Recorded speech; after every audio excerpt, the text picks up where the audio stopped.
बिस्मिल्लाहिर्रहमानिर्रहीम। अस्सलाम वालेकुम। आप सभी का इस्तकबाल है। आप देख रहे हैं शाम 4 बजे प्रोग्राम है स्पेशल रिपोर्ट, और आज के स्पेशल रिपोर्ट में यही बताएंगे आपको कि क्या पीडीपी और कांग्रेस के दरमियान प्री पोल अलायंस हो सकता है।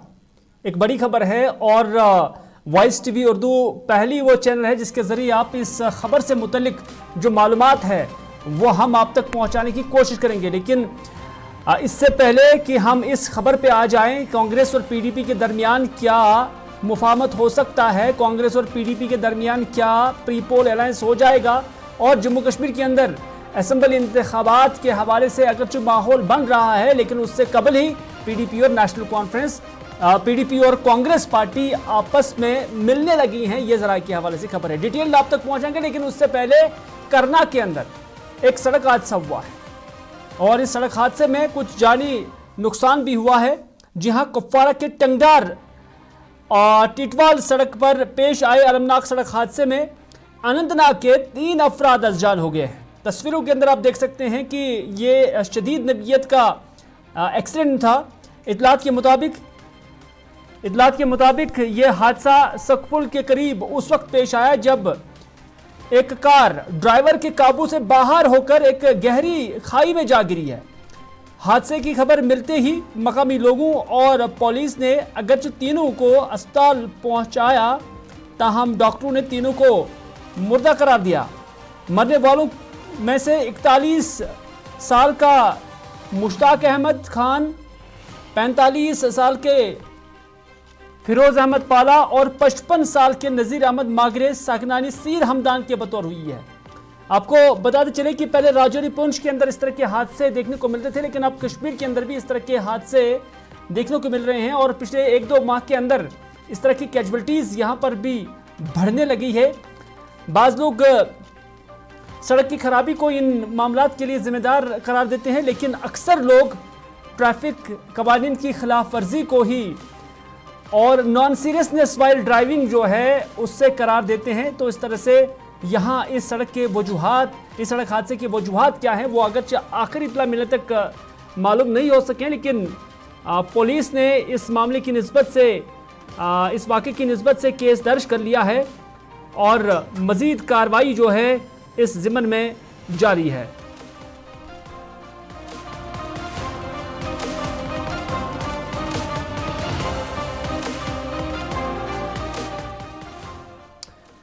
चलिए अगली खबर में बात करते हैं कांग्रेस और पीडीपी की। क्या दोनों के दरमियान मुफाहमत हो सकती है प्री पोल अलायंस को लेकर, क्योंकि खबरें आ रही हैं कि कांग्रेस लीडरशिप और जो पीडीपी लीडरशिप है दोनों के दरमियान अब सलाह मशवरा शुरू होने लगा है। लेकिन क्या इसमें कोई पेशरफ्त है अभी तक? इस हवाले से सईद-रूफ फारूकी जो कि हमारे साथी हैं वो इस खबर पर नज़र रखे हुए हैं। सईद-रूफ फारूकी से ही जानने की कोशिश करेंगे, क्योंकि खबरें आ रही हैं कि पीडीपी और कांग्रेस के अंदर अब मुफाहमत का सिलसिला शुरू हो चुका है। प्री पोल अलायंस के लिए राहें हमवार की जा रही है। रूफ, आपका इस्तकबाल है। क्या कुछ खबर है? माना जा रहा है कि अब शुरुआत तो हो गई है लेकिन इसका इख्तिताम कैसा होगा उसका अभी भी इंतजार है। बिल्कुल हिलाल, देखिए असेंबली इंतखाबात से पहले बहुत सारी तब्दीलियां जो है वो देखने को मिल सकती है जम्मू कश्मीर के अंदर। हालांकि आपको पता है, सभी नाज़रीन को पता है कि लोकसभा इंतखाबात में नेशनल कॉन्फ्रेंस और कांग्रेस जो कि इंडियन अलायंस था, एक साथ थे। इस साल उन्होंने इंतखाब भी लड़ा जी। पर अब कहीं ना कहीं खबरें आ रही है कि नेशनल कॉन्फ्रेंस और कांग्रेस जो है वो इत्तेहाद शायद आगे नहीं बढ़ सकता है। जो जराये से हमें खबरें मिल रही है और ये बताया जराये से ये खबरें मिल रही है कि पीडीपी और कांग्रेस में नजदीकियां बढ़ रही है। हालांकि इंडियन अलायंस में पीडीपी भी साथ था इंडियन अलायंस के, पर जब इंतखाबात की बात आई तो पीडीपी को वो अलग होना पड़ता है, क्योंकि उनको उसके बाद अब तक की जो पेशरफ्त है, तो अब ऐसा जरा से खबरें मिल रही है कि पीडीपी और नेशनल कॉन्फ्रेंस जो है वो एक होने जा रही है असेंबली इंतखाबात से पहले, और इस हवाले से गुफ्तगू जो है वो बिल्कुल शुरू हो चुका है। लीडरान के बीच में बात चल रही है। फिलहाल आपको बताऊं कि लेकिन रूफ, इससे पहले भी हमने देखा कि जहां कांग्रेस और पीडीपी के लीडरान के दरमियान बातचीत का सिलसिला जारी है, लेकिन कुछ कांग्रेस लीडरान के साथ मेरी भी बात हुई है। बाज का कहना है कि बातचीत का सिलसिला जारी है, लेकिन कुछ सीनियर क़यादत है उनका कहना है कि हाँ, बात अगर शुरू हुई लेकिन अभी कोई पेशरफ्त इसमें नजर नहीं आ रही है। वहीं पर पीडीपी के एंड से भी इसी तरह की बातें की जा रही है। बिल्कुल हिलाल, देखिए पेशरफ्त की है कि बातें तो चल रही है। अभी कॉन्स्टिट्यूंसी वाइज भी जो जराए मेरे जराए हैं वो कह रहे हैं कि कॉन्स्टिट्यूंसी वाइज भी बात हुई है और कहीं ना कहीं अब इसको फाइनल शेप देनी है। और ये बात तो जरूर जब कांग्रेस के साथ अलायंस होगा तो बात तो दिल्ली पहुंचनी है, क्योंकि दिल्ली के साथ तो डिस्कस होना ही है कांग्रेस लीडरशिप के साथ। तो पेशरफ्त हुई है, बाज़ाब्त तौर पर बातचीत का प्रोसेस जो है वो शुरू हो चुका है और बताया जा रहा है कि प्रीपोल अलायंस हो सकता है पीडीपी और कांग्रेस के बीच में। क्योंकि मैं आपको हिलाल बताऊं कि कुछ दिनों के अंदर पीपल्स डेमोक्रेटिक पार्टी जो है अपनी की लिस्ट है, फहरिस्त है कैंडिडेट्स के हवाले से वो जारी करने वाली है और 20 के करीब कॉन्स्टिट्यूएंसीज बताई जा रही हैं जिनके नाम पर फिलहाल मोहर लगी है, जिन 20 कॉन्स्टिट्यूएंसीज के कैंडिडेट्स का इंतखाब होगा। और उसके बाद फिर जो है सोच विचार होगा, गौर खोज होगा और उसके बाद ही जो आगे लिस्ट होगा वो मुरतब होगा। और जराए से ये खबरें मिल रही हैं कि कांग्रेस और पीडीपी के दरमियान कॉन्स्टिट्यूएंसी वाइज भी डिस्कशन हुआ है, डिस्कशन चल रहा है कि किस तरह जो लीडर्स है उनका इंतखाब होगा, कौन सी कॉन्स्टिट्यूएंसी किसको मिल सकती है। तो ये सारे मामला जो है इन पे बात चल रही है, फाइनलाइज होना अभी बाकी है बिल्कुल हिलाल। पर लीडरशिप के दरमियान में तालमेल बढ़ चुका है, बातचीत हो रही है, गुफ्तगू हो रही है। और इसमें एक बड़ी बात यह है कि कांग्रेस और नेशनल पीडीपी के जराए, जैसे जराए हमें खबर दे रहे हैं कि दोनों चाहते हैं कि एक दूसरे के साथ मिलकर ही इंतखाबात लड़े। ये लीडरशिप की चाहत भी है और कांग्रेस की टॉप लीडरशिप ये कह रही है कि पीडीपी के साथ उनको जाने में फायदा है। यानी यहां से ये बात वाज़ेह होती है कि नेशनल कॉन्फ्रेंस फिर से मैदान में एक बात अहम है, क्योंकि हमने देखा कि इंडिया अलायंस के अंदर जब नेशनल कॉन्फ्रेंस और कांग्रेस ने एक साथ इंतखाब लड़ा था तो क्या यहाँ पर चांसेस नहीं थे कि एक बार फिर से वो दो पार्टियां एक पहल करती जिनका एक बुनियाद जो है अलायंस को लेकर एक बनी हुई थी उसको कंटिन्यू करते? तो वहां पर किस तरह की अड़चन देखी गई है? देखिए हिलाल, नेशनल कॉन्फ्रेंस के साथ जब हम इत्तेहाद की बात करते हैं, लोकसभा इंतखाबात में आपने देखा कि नेशनल कॉन्फ्रेंस ने सीट शेयरिंग को लेकर कहा कि नहीं मिल सकता है। पर असेंबली इंतखाबात को लेकर जो नेशनल कॉन्फ्रेंस की लीडरशिप है वो जहां पे भी जो कैंडिडेट है रहा है, एमएलए है या नामजद उम्मीदवार है या मिनिस्टर रहा है, वो इस हक में नहीं कि वो सरेंडर करे। ये भी अंदर की खबरें हैं कि नेशनल कॉन्फ्रेंस का हर एक कैंडिडेट चाहता है कि वो अपनी कॉन्स्टिट्यूएंसी को खुद ही रिप्रेजेंट करे, वहां से खुद इंतखाबात लड़े। तो इसमें बाकी जमातों को नुकसान हो रहा है कि अगर नेशनल कॉन्फ्रेंस ज्यादा शेयर ले लेता है तो इस वजह से कहीं ना कहीं पीडीपी और कांग्रेस के बीच में इस वजह से कंसेंसस बना है कि वो बराबरी पर आ सकते हैं। नेशनल कॉन्फ्रेंस बराबरी नहीं चाहता है, वो अपर हैंड चाहता है तो बाकियों को कम वो सीटें दे सकता है। पर यहाँ पे बराबरी आ सकती है, यहाँ पे पीडीपी थोड़ा बहुत नेशनल कांग्रेस से ज्यादा ले सकता है क्योंकि जम्मू के अंदर तो कांग्रेस का ज्यादा ही जो है स्ट्रॉन्ग पॉइंट है। तो ये सारे मामला जो है अब कहीं ना कहीं इन पे बात चल रही है और जराए जो है स्ट्रॉन्ग जराए जो हमें खबर दे रही है कि आने वाले दिनों में इस पे पेशरफ्त और ज्यादा बढ़ेगी और जो ही इंतखाबात की तेजी आएगी इंतखाबी अमल में इस प्रोसेस में भी तेजी होगी और नेशनल कॉन्फ्रेंस और पीडीपी आने वाले असेंबली इंतखाबात में एक होकर मैदान में आ सकते हैं। और ये पोस्ट जो है कांग्रेस और पीडीपी एक साथ आ सकते हैं या नेशनल कॉन्फ्रेंस और पीडीपी एक साथ आ सकते हैं? नेशनल कॉन्फ्रेंस और पीडीपी के कम चांसेस देखने को मिल रहे हैं। लोकसभा इंतखाबात के बाद दूरियां काफी ज्यादा बढ़ चुकी है। वैसे भी नेशनल कॉन्फ्रेंस एक स्ट्रांग पोजीशन में है, जो कि रिसेंटली जो कंक्लूड हुए हैं इंतखाबात उसमें नेशनल कॉन्फ्रेंस को एक अच्छी बढ़तरी कंस्टिट्यूंसी वाइज से भी और वोट शेयरिंग के हिसाब से भी जब हम देखते हैं तो एक अच्छी स्तर पर नेशनल कॉन्फ्रेंस को देखा जा रहा है। तो इस जीवन में एक चांस है कांग्रेस और पीडीपी के दरमियान मुफाहमत होने का, लेकिन इस मुफाहमत के लिए भी कई सारी चीज़ें होती हैं जिनको डिस्कस करना बहुत ज़रूरी होता है और उसमें सेक्रीफाइसेस की भी बात होती है। तो क्या ये सारी सेक्रीफाइसेस हो जाएंगी, ये आने वाले वक्त में ही पता चलेगा। सईद रूफ फारूकी, फिलहाल आपका बहुत बहुत शुक्रिया अपना नुक्ते नज़र देने के लिए और ये खबर हमारे नाज़रीन तक पहुंचाने के लिए। लेकिन ये ज़राए के हवाले से खबर है, अभी टॉप लीडरशिप की जानब से या ऑफिशियली अभी इस मामले को लेकर कोई बात ना ही कांग्रेस की जानब से की गई है और ना ही पीडीपी की जानब से की गई है। लेकिन दोनों पार्टियों के अंदर जो हमारे ज़राए हैं उनका कहना है कि एक सिलसिला शुरू हो गया है और कुछ एक बातों को लेकर गौर-खोज भी हो रहा है, लेकिन हतमी फैसला अभी आना बाकी है।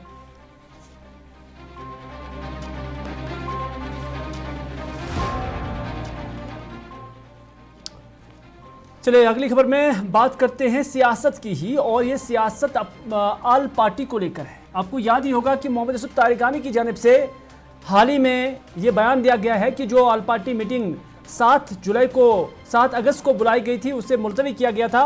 तो एक बार फिर से आज मोहम्मद यूसुफ तारिगामी ने कहा कि डॉक्टर फारूक अब्दुल्ला की तबीयत नासाज रहने की वजह से इस आल पार्टी मीटिंग को मुलतवी करना पड़ा और उन्होंने कहा कि इसकी अहमियत, हालांकि ये जो मीटिंग का जो एजेंडा रखा गया था वो बिजनेस रूल्स के अंदर जो मरकजी सरकार और दाखिला वजारत की जानिब से जो अमेंडमेंट्स लाई गई है रीऑर्गेनाइजेशन एक्ट के विज़ाविज़, तो उसमें उस पर बातचीत करने के लिए, तबादुला ख्याल करने के लिए इस मीटिंग को बुलाया गया था। और मोहम्मद यूसुफ तारिगामी का कहना है कि अभी भी बदस्तूर जो है इसकी अहमियत कायम है और इस हवाले से उन्होंने कहा कि एक मौजूद वक्त पर हम कॉल लेंगे और उन जमातों को मदऊ करेंगे जो इस रीऑर्गेनाइजेशन एक्ट के अंदर जो बिजनेस रूल्स है उसमें तरामीम करने के मुखालिफ है। और उसमें उन्होंने नाम देकर कहा कि बीजेपी को छोड़कर सभी पार्टियों के साथ ये बातचीत जो है चल सकती है। तारिगामी ने क्या कुछ कहा, ये देखते हैं।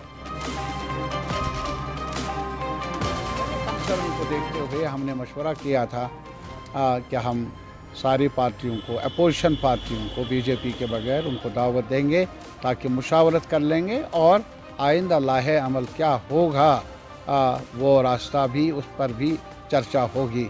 लेकिन बीच में ही फारूक साहब जो हमारे सबसे सीनियर मोस्ट लीडर हैं हमारे जम्मू कश्मीर के, उनकी सेहत की वजह से उन्होंने कहा कि उसे इल्तिवा में डाला जाए, मुलतवी किया जाए। उम्मीद है कि फिर मुशावरत कर लेंगे और कुछ नया मौकूल टाइम मुकर्रर कर लेंगे। इसकी अहमियत आज भी है, आने वाले वक्त में है कि सब लोग मिलकर जुल्म के ख़िलाफ़, ज़्यादतियों के ख़िलाफ़ और जो हमारे हुकूक के साथ खिलवाड़ किया जाता है उस पर एक साथ मिलकर आवाज़ बुलंद कर लें और कोई रास्ता बचा नहीं। इस बड़े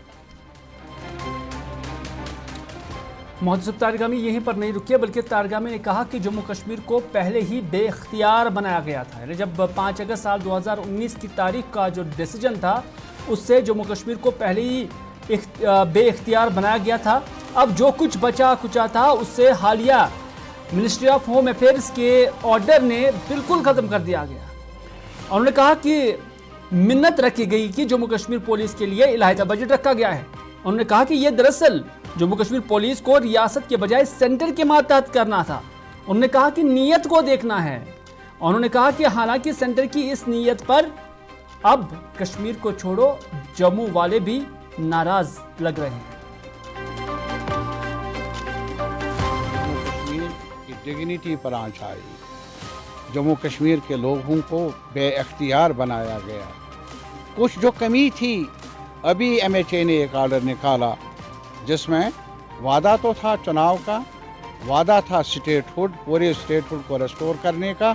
इसके बरक्स जो कुछ मामलात थे पब्लिक ऑर्डर के बारे में, लॉ एनफोर्समेंट के बारे में और इसके अलावा जो हमारे IAS IPS ऑफिसर्स के तैनाती या तबादले के बारे में और पुलिस का बजट दिल्ली से मुकर्रर हुआ।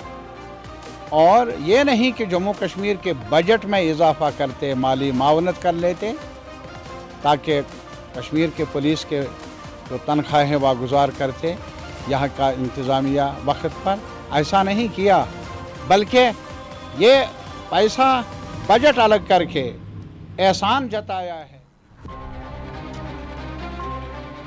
स्पेशल रिपोर्ट का सिलसिला जारी है। यहाँ पर रुकते हैं एक छोटे से तिजारती वक्फे के लिए। वक्फे के फौरन बाद हाजिर होते हैं।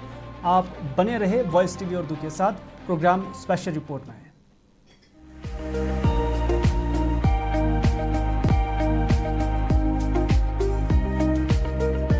ये ऑटो जो है शोर भी बिल्कुल नहीं है, पोल्यूशन भी कुछ नहीं है, आराम से वो लाइक अ कार सफर इसमें कर सकते हैं और कस्टमर के लिए भी फायदा है और जो ड्राइवर है उसके लिए भी बहुत फायदा है। बैटरी पे सस्ते रेट हम कम पान बैटरी पे स्पीड असल। जो ये जो इलेक्ट्रिक ऑटो है ये सवारियों के लिए बहुत ईजी होता है, ये बेनिफिट, ये बरोबर कंफर्टेबल की वारंटी भी है कंपनी की तरफ से। जो खरीदना चाहे उनको कुछ नहीं है, सिंपल उनको हमारे पास आना है, उनके पास आधार कार्ड पैन कार्ड होना चाहिए। डाउन पेमेंट हमने बहुत कम रखा है, हम उनको फाइनेंस करेंगे, हम उनको पूरा करेंगे, हमारे लोग पूरी मदद करेंगे, उनको ज्यादा से ज्यादा बेरोजगारी दूर करेंगे। Authorised dealer Kashmir motors, Sangrama Sopore, head office Sonwar Srinagar. Kashmir की वादियां और भी खूबसूरत लगती हैं जब हाथों में होता है प्याला ब्लैक मस्ती चाय का। ताजगी ऐसी कि हर लबों पे मुस्कान लाए, कड़क इतनी कि हर सुबह बेहतर नहीं बेहतरीन हो जाए। कश्मीर के असली चाय के दीवाने पीते हैं सिर्फ ब्लैक मस्ती चाय, आप भी पीजिए। Selection of Fiji stock of chili 1 by 1 by hand makes Atfar chili most refined. Turmeric is hand picked. Every aroma of fennel is preserved. The intense sorting and cleaning makes the Atfar spice. Bathroom की pipe हो तो परेशानी, kitchen की pipe block हो तो परेशानी, drain भराई हो तो परेशानी, लेकिन अब हर परेशानी को करें बाय बाय। श्योरेट का ड्रेन क्लीनर अपने घर लाएं, जो करे बाथरूम, किचन और ड्रेन की पूरी सफाई और दे आपको हर परेशानी से बड़ी राहत। श्योरेट drain cleaner, surety for super hygiene.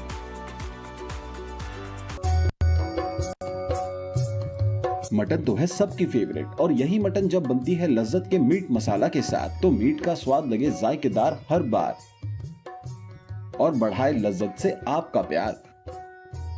आज ही ले आइए लज्जत का मीट मसाला।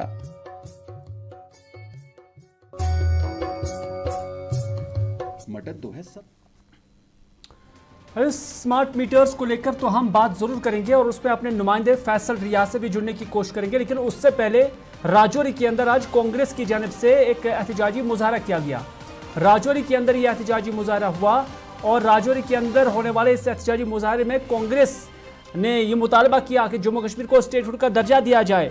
उन्होंने कहा कि इलेक्शन नहीं है, उन्होंने कहा कि रिऑर्गेनाइजेशन एक्ट के अंदर तरामीम लाई गई हैं और बढ़ती महंगाई के साथ साथ बेरोजगारी के खिलाफ उन्होंने यह एहतजाजी मुजाहरा किया। सीनियर कांग्रेस लीडर और साबिका वजीर शबीर अहमद खान इस एहतजाज की यहाँ पर सरबराही कर रहे थे और इस हवाले से उन्होंने क्या कुछ कहा, आइए देखते हैं।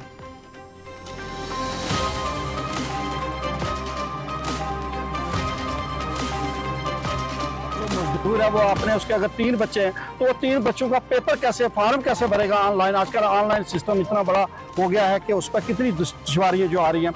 तो मेरा कहने का मकसद है कि यहाँ आज हमारे जो बेरोजगार बच्चे हैं उनका कोई फ्यूचर नहीं है। आज पूरे देश में यूटी जम्मू कश्मीर के अंदर आप देख लो कि सबसे ज़्यादा बेरोजगारी जो वो यहाँ पे है। कितनी खुशहाल हमारी रियासत थी, इन्होंने उसका दर्जा छीन लिया। पिछले 2014 के बाद इस रियासत में कोई असेंबली चुनाव जो नहीं हुए हैं। हमारा जो मुल्क है वो पूरी दुनिया के सबसे बड़ी जमहूरियत है और आप देख लो कि पिछले 10-15 साल से रियासत जम्मू कश्मीर के अंदर जो है वो चुनाव नहीं हुए हैं। सरकार होती, यहाँ लोगों की मर्जी की सरकार होती, आज जो मुश्किलात हमें देखने को आ रही हैं वो ना मिलते। और अब अगर कोई सरकार बनेगी तो उसका कोई मकसद नहीं, क्योंकि पावर्स ही नहीं है उनके पास। तो लिहाजा हमारी इन सारी चीज़ों को लेके आज डिस्ट्रिक्ट कांग्रेस कमेटी ने यहाँ राजौरी पर जो है प्रदर्शन किया और उसके बाद हमें इन्होंने गिरफ्तार जो है वो किया। और ये जो हमारा कैलेंडर है, ये जो हमारी गिरफ्तारियां हो रही हैं या जो हमारे प्रोटेस्ट हो रहे हैं, ये पूरी रियासत में हो रहे हैं। हमारे जो ऑल इंडिया कांग्रेस कमेटी के जनरल सेक्रेटरी हैं श्री भारत सिंह सोलंकी जी की क़यादत में, हमारे जो जम्मू कश्मीर के सदर प्रदेश कांग्रेस कमेटी वकार रसूल साहब उनकी क़यादत में, और जितने भी हमारे सीनियर लीडर हैं सबकी क़यादत में ये जो रहा। और रियासत यूटी जम्मू कश्मीर का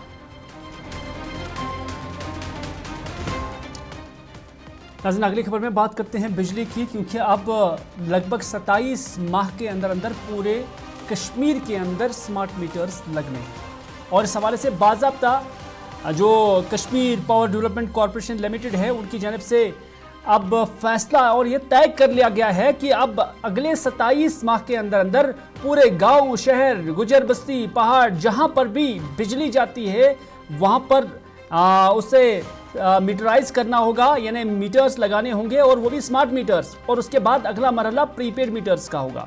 लेकिन अभी तक 3 लाख मीटर्स नस्ब किए जा चुके हैं कश्मीर के अंदर और कुल मिलाकर जो सार्फिन की तादाद है वो अप्रॉक्सीमेटली 9 लाख के आसपास है और अगले 27 माह का हदफ रखा गया है, जिसमें अब जम्मू कश्मीर का हर घर जो है मीटर से लेस होगा और वहाँ पर बिजली का मीटर होगा। और इस दिबन में हमारे नुमाइंदे फैसल रियाज से राब्ता कायम करने की कोशिश करेंगे, जो हमें इस निस्बत से मजीद मालूमात देंगे।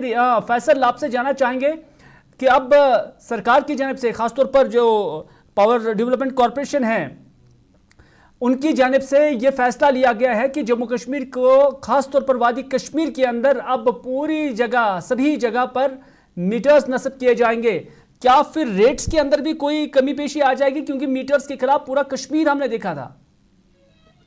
देखिए हिला, जब हम स्मार्ट मीटर्स की बात करते हैं तो आपको याद होगा कि कुछ साल पहले ये प्रोसेस जो यहाँ पे स्टार्ट किया गया था। हालांकि अभी तक जो सिटीज है या टाउन है कश्मीर के, वहां पे ये स्मार्ट मीटर्स नस्ब किए गए हैं, जिसकी तादाद करीबन 3 लाख से ज्यादा है। और इन स्मार्ट मीटरों को अब अपडेट भी किया गया है। करीबन 1 लाख से ज्यादा मीटर अभी प्रीपेड मोड पे रखे गए हैं, यानी उसमें पहले पैसे भरने होते हैं, उसके बाद ही इलेक्ट्रिसिटी जो है वो इस्तेमाल करनी है। लेकिन कल ही केपीडीसीएल यानी जो Kashmir power distribution corporation limited है, उनकी तरफ से एक स्टेटमेंट या ऐलान सामने लाया गया है। ऐलान किया गया है कि अब जितने भी हमारे पास करीबन 40,000 के करीब जो डिस्ट्रीब्यूशन ट्रांसफार्मर्स है या उसके साथ जो 1400 डिस्ट्रीब्यूशन फीडर्स है, उन पर भी जो है मीटर लगाए जाएंगे। और जिसके बाद एक तो हम कंजप्शन हम लोड कर रिकॉर्ड कर सकते हैं कि कितनी कंजप्शन इन फीडर्स पे होती है, डिस्ट्रीब्यूशन कितनी है, इंटरप्ट्स कितने हैं, और उसके साथ जो बिलिंग प्रोसेस इसके हवाले से होगी, उससे भी कहीं ना कहीं रिमोट मॉनिटरिंग के जरिए उसको देखा जाएगा। और इसके साथ साथ 27 महीने का हदफ जो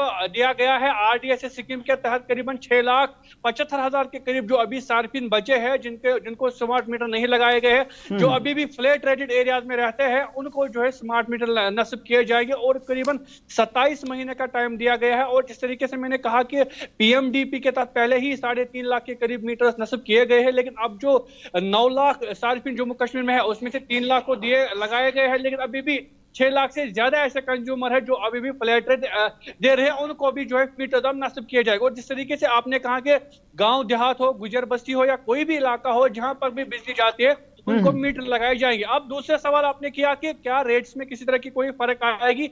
रेट्स में बिल्कुल भी किसी तरह की कोई फर्क नहीं आएगी। हालांकि आपको याद होगा कि कुछ दिन पहले केपीडीसीएल के एमडी ने प्रेस कॉन्फ्रेंस के जरिए कहा गया था कि हमने कोई भी रेट जो है इलेक्ट्रिसिटी फीस में नहीं बढ़ाया है, किसी तरह का कोई हमने इंक्रीमेंट नहीं किया है। अलबत्ता हमने लोड रिविजन किया है, यानी हमने देखा है कि कौन घर वाला कितना कंजप्ट करता है, उसी के मुताबिक उनका लोड जो है वो हमने रजिस्टर किया, रिवाइज हमने उनका लोड किया। अगर कोई 1 किलोवाट के रजिस्टर है तो वो 3 किलोवाट इस्तेमाल करता है, और उसी 3 किलोवाट के जरिए हमने जो फीस है वो हमने बढ़ाई है। हमने जनरली किसी तरह की कोई फी में इंक्रीमेंट नहीं किया, बल्कि जो तारीफ जितना इलेक्ट्रिसिटी वो कंजप्ट करेगा, जितनी इलेक्ट्रिसिटी वो खर्च करेगा, उसी के हिसाब से उसे पैसा भी देना होगा। बहुत बहुत शुक्रिया फैसल रियाज जानकारी देने के लिए। फैसल रियाज हमें अपडेट कर रहे थे कि किस तरह से ये रेट्स बढ़ा दी गई है। डिपार्टमेंट का कहना है कि हमने रेट्स नहीं बढ़ा दी हैं, बल्कि आपने 1 किलोवाट के बजाय 2 या 3 किलोवाट का आप इस्तेमाल कर रहे हैं, तो इसी वजह से। और क्या इसकी कोई पैमाइश हुई है, किस तरह पैमाइश हुई है नॉन मीटर इलाके के अंदर जहां फ्लैट रेट्स में आप ये बिजली फराम कर रहे हैं, वहां पर कौन सा पैमाना लगाया गया कि जिससे ये मापा गया कि कौन सा घर 1 किलोवाट का उसका रजिस्टर्ड लोड है, लेकिन वो 3 किलोवाट का इस्तेमाल कर रहा है। हालांकि इसमें कोई शक नहीं है, हकीकत ये भी है कि इस्तेमाल ज़्यादा लोड हो रहा है, लेकिन पैमाना क्या था वो अभी भी जानने से सभी का असर है।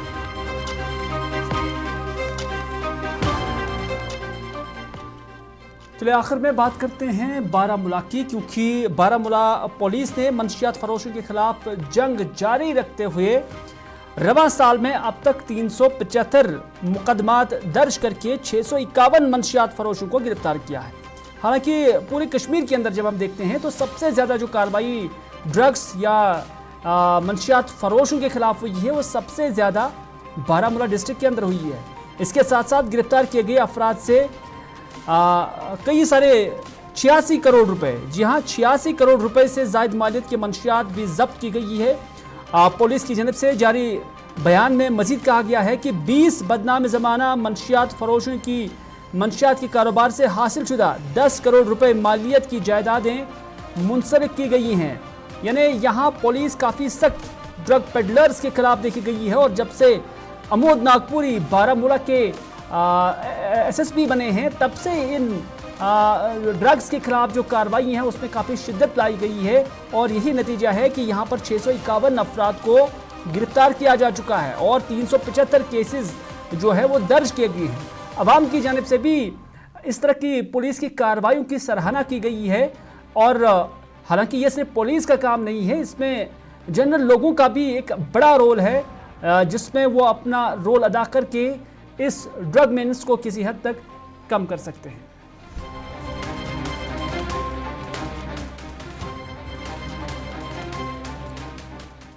तो नाज़रीन, ये था आज का स्पेशल रिपोर्ट। इसी के साथ दीजिए अपने मेज़बान मीर हिलाल हांजरी को आज का ये प्रोग्राम यहीं पर इख्तिताम करने की इजाज़त, इस वादे के साथ कि अगर ज़िंदगी रही तो आपसे फिर होगी मुलाकात। तब तक के लिए खुदा हाफिज़, फ़ी अमानिल्लाह।